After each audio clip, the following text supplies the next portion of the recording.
Welcome back. So, why are you so anxious all the time? While we were at it, why is everyone else so anxious all the time? Haven't you noticed that anxiety is an absolutely ubiquitous human complaint and that modern human beings spend their lives catastrophizing over minutia? Whether a rude comment someone made on social media, a noise you think you heard your car make, an insufficient number of digits in your bank account, or that joke you made that fell flat when you're hanging out with your friends 6 months ago. It's never ending and it doesn't make sense. Or does it? I hope you leave today with a better understanding of why modern humans, the wealthiest and most comfortable organisms to ever exist on God's green earth, are so perpetually anxious. Stay to the end as I'll propose some concrete potential ways to combat this. Welcome back to the ACS Mental Health Counseling YouTube channel, and welcome back to this, my series of psychoeducation videos. If you find this video useful, please like, share, or comment. It is much appreciated. And with that, let's get into it. First, let's talk about what anxiety actually is. Anxiety is best thought of as fear without a target. We are afraid of bears, at least most of us. We are anxious about a new work week following a nice weekend. We are afraid of being held up by shady characters. We are anxious about getting our tax information all together on time for our accountants. Fear has a specific target that most people would agree warrants the negative emotion, while anxiety is kind of a vague, general sense of unspecified impending doom. This is why it can be so hard to answer the question, what are you so anxious about? Because anxiety, by definition, does not have a clear-cut target. What drives anxiety? So think of yourself like a character in a video game with a set of characteristics that have been preset by nature or by God or whatever your metaphysical beliefs are. In reference to your personality, the relevant preset characteristics are the big 5 factors of personality. How much anxiety you experience is a downstream consequence of one of these factors called neuroticism. Think of neuroticism as how prone you are to negative emotions like fear, anger, and depression, particularly when things don't go as planned. Now, all of these traits are roughly half influenced by your genes and roughly half influenced by your early experiences, so nature, nurture.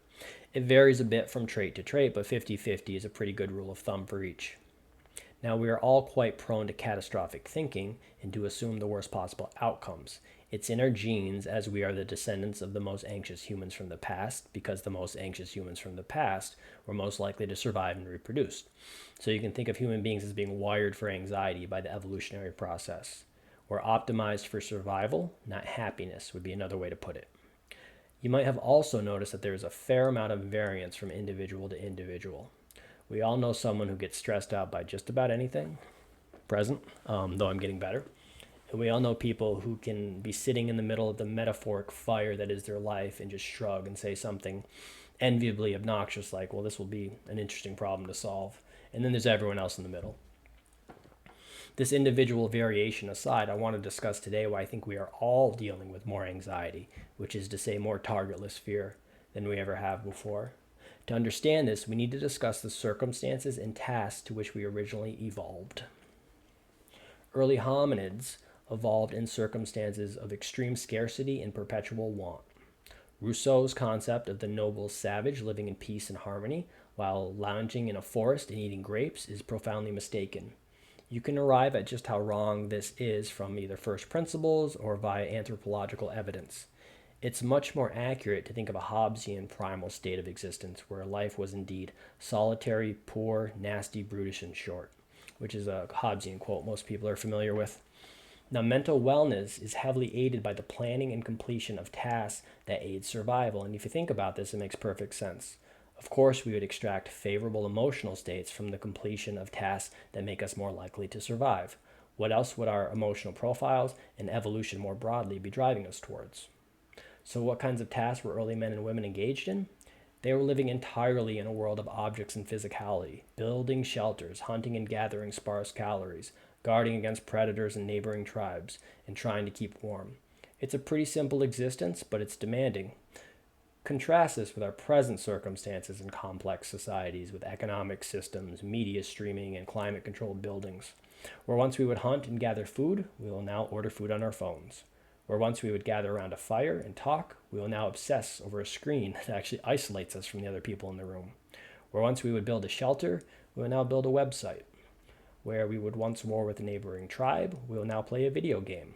Where once we would pursue and woo a mate, We will now engage with an online bot pretending to be a potential partner that just might be trying to scam us. There is an absolute mismatch between the kinds of tasks our minds were honed to accomplish and the kinds of tasks with which we are now presented, is the takeaway. This is the curse of comfort. Now, life is not perfect. Entropy is still a force in the universe, car tires still go flat, and tornadoes still happen, but life is profoundly easier and more comfortable than it once was. If you doubt this, you might just need to go live outside for a few days with no provisions. Now, absolutely, don't do that, but if you did hypothetically do that, when you come back, I think you'll grant I have a point. Now, the downside of this comfort, though, are things like major depressive disorder, OCD, and generalized anxiety disorder. I'm, of course, not trying to minimize these or any other mental health conditions, but these are what I call pathologies of decadence. In a primal state with survival on the line and not enough to eat, no one was socially anxious or quadruple checking that the door to the shelter was really closed. All our emotional energy was well engaged in the planning and solving of very real problems.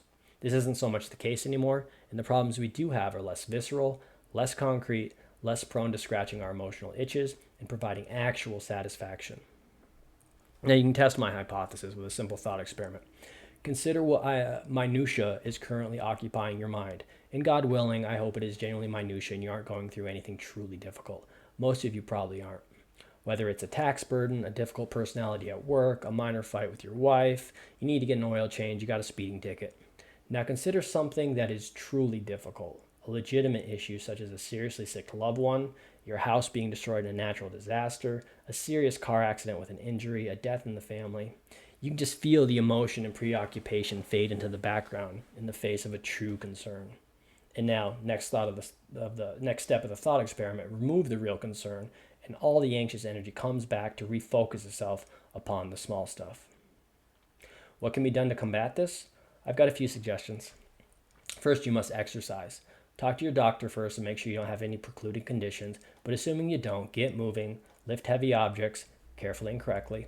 You were meant to be moving, and you'll be substantially less happy if you aren't. So plan a routine and stick to it. Next, get a physical hobby. Netflix or anything else on a screen does not qualify. The whole point of this is to get you off of your screens. So I'm talking about playing an instrument, reading a physical book, go antiquing, go fishing, paint a picture, write a poem. I enjoy archery, and my wife likes making bow ties for our golden doodles, and this is not an exhaustive list. There are lots of possibilities. Next, develop a social life with real live people in person. The human superpower is social collaboration. It's what's allowed us to become the apex species despite our profound physical limitations. You will not be nearly as happy as you could be without a social circle. You are wired to find satisfaction in this. There's a book by the Russian philosophical novelist Dostoevsky called Demons or Devils or the Possessed, depending on who's doing the translating. The theme of this book is the angst and nihilism that emerges from too much comfort and from an unoccupied mind. It's about a group of young aristocrats that are so comfortable and bored that they just start creating chaos for themselves because they absolutely need for something interesting to happen. I think we are experiencing something analogous to this in our modern times. We are more comfortable than we've ever been, and we are searching for a mission. This manifests in a lot of unproductive ways, and one of those ways is with an over-preoccupation on mental health and with every fluctuation in our affect or in our mood. The odds are you have lots of psychic energy that isn't currently going towards meaningful ends because of how comfortable you are. You are Homo anxietus, the anxious man or woman in the modern world, which is my play on Homo sapien. Start shifting this energy towards more productive ends, and you will begin to feel better.